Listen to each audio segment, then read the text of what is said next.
There are several important key component parts for a well-organized safety program.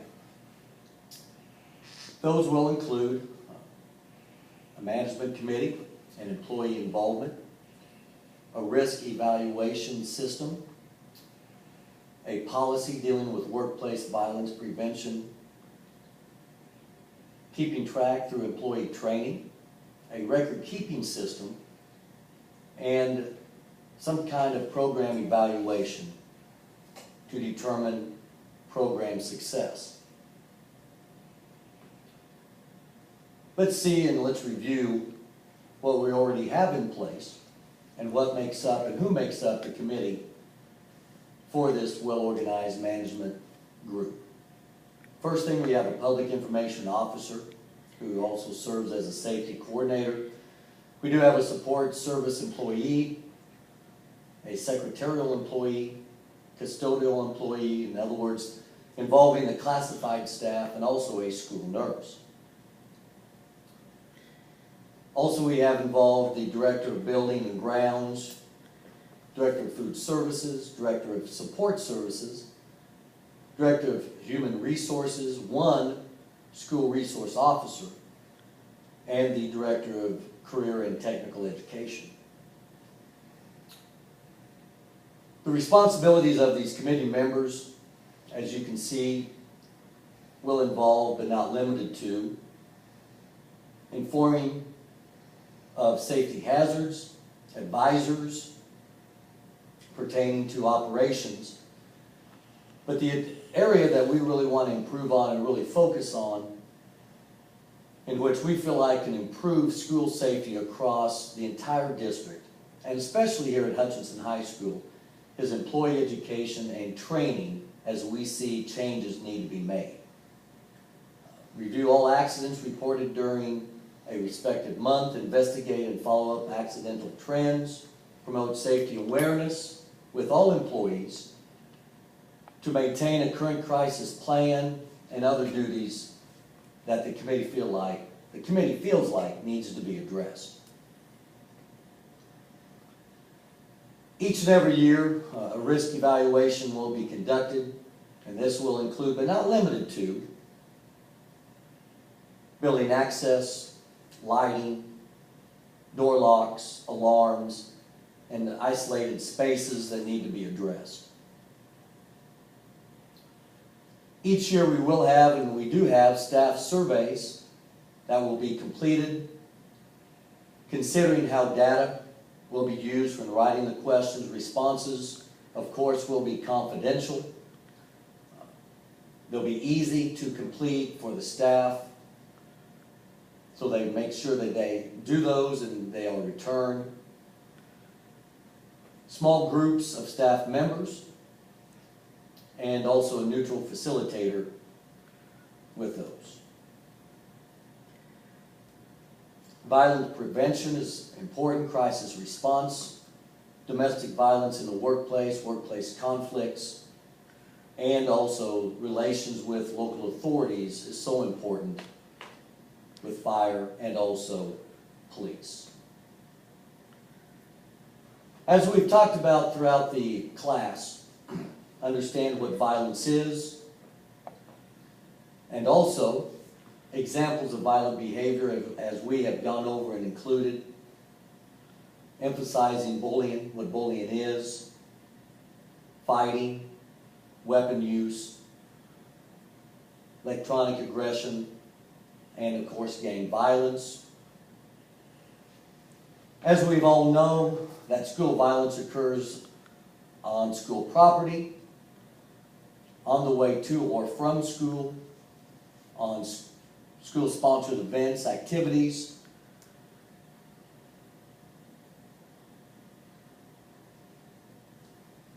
We know that schools have changed. In 2010, there were over 800,000 victims at schools from ages 12 to 18. 7% of all teachers have been reported that they have been injured or threatened of injury by a student at their school. And also in 2009, about 20%, approximately 20% of students reported that gangs have been involved or were involved in their respective schools. In our workplace prevention policy, we're wanting to really emphasize and look at making changes in training and helping students that we're involved with. Teachers, again, are not counselors, but teachers can really help students, so therefore we need to review what we have and go over and make changes as we see. So a prevention program should include emotional awareness, positive social skills, problem solving, conflict resolution, and we all need to work together in developing a plan to help students. But it needs to start with training of the teachers and staff. In our prevention program, 3 main areas that we know we need to make changes and improve: of course, the physical, the emotional, and also the cognitive.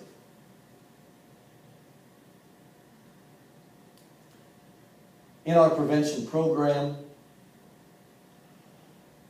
we've already done a lot of work with our elementary, K through 6 counselors and administrators, but we want to go and spend more time with our middle school counselors and high school, 7 through 12 counselors and administration, through in-service, professional development, needs to be included in all of our K through 12 staff.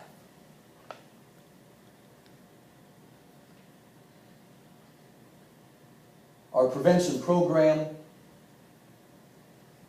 as you can see, very good programs, Bullies to Buddies, has been presented through our counselors. But let's go ahead and go steps further, not just to counselors, but to our administration, and more importantly, our staff, our students, and voluntary parents that may want to get involved in this program also. So let's expand it not only to our counselors, but all levels that will have contact with students.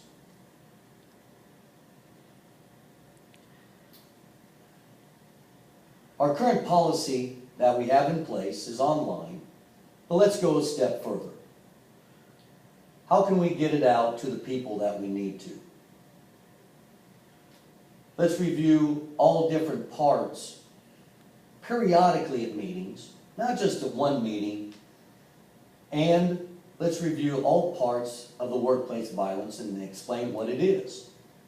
So let's create a smaller, check sheets, what to do if it happens, and how to handle certain situations. For example, in our review, in our lockdown situations, you can see that we are divided up into causes, signals for those, a situation like a lockdown, making comments over the intercom. So we need to practice all these serious situations that can occur.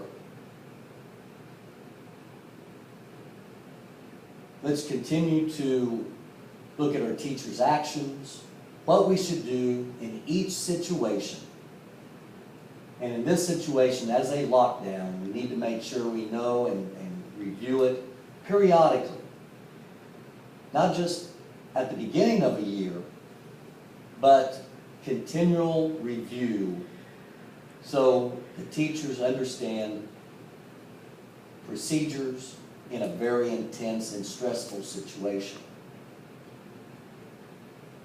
We want to develop safety cards for each staff member so we understand what proper procedures need to be.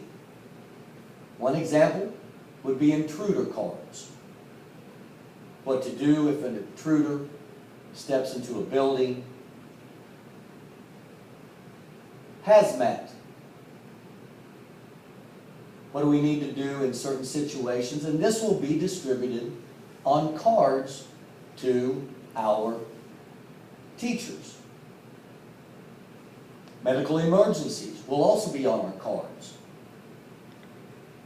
giving information to our teachers for proper procedures that need to be used.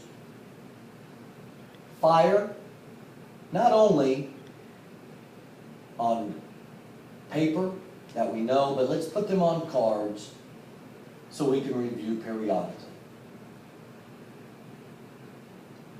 Bomb threats, also on our cards, reviewing proper procedures for a bomb threat.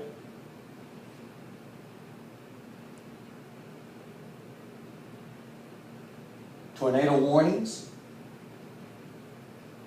also included on our card distribution plan.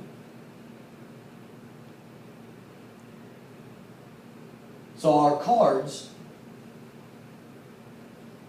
will provide information, and now our teachers will be able to identify all in one place.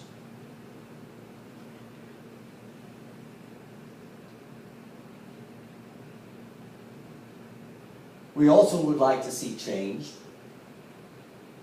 training with all of our staff on procedures, training administration first, and then the trickle-down theory, working now with faculty to understand procedures that we have changed. Of course, a record-keeping system of events that have happened must always be in place. And especially our campus-type setting creates challenges for all of us. Of course, we have to learn from previous bad experiences and the Benzies experience, in which the Benzies plan was great when it comes to the police, but it was a bad plan when it came to fire and the fire chief and fire plans. Program evaluation needs to be put in place, of course. What worked, what did not work, changes that need to be made, where do we need to get better at, and of course, we always have to plan for the unexpected. Again, as we've talked about previously, our society has changed. 12% have reported in high school grades in 2011 been involved in physical altercations at school. More students are carrying weapons,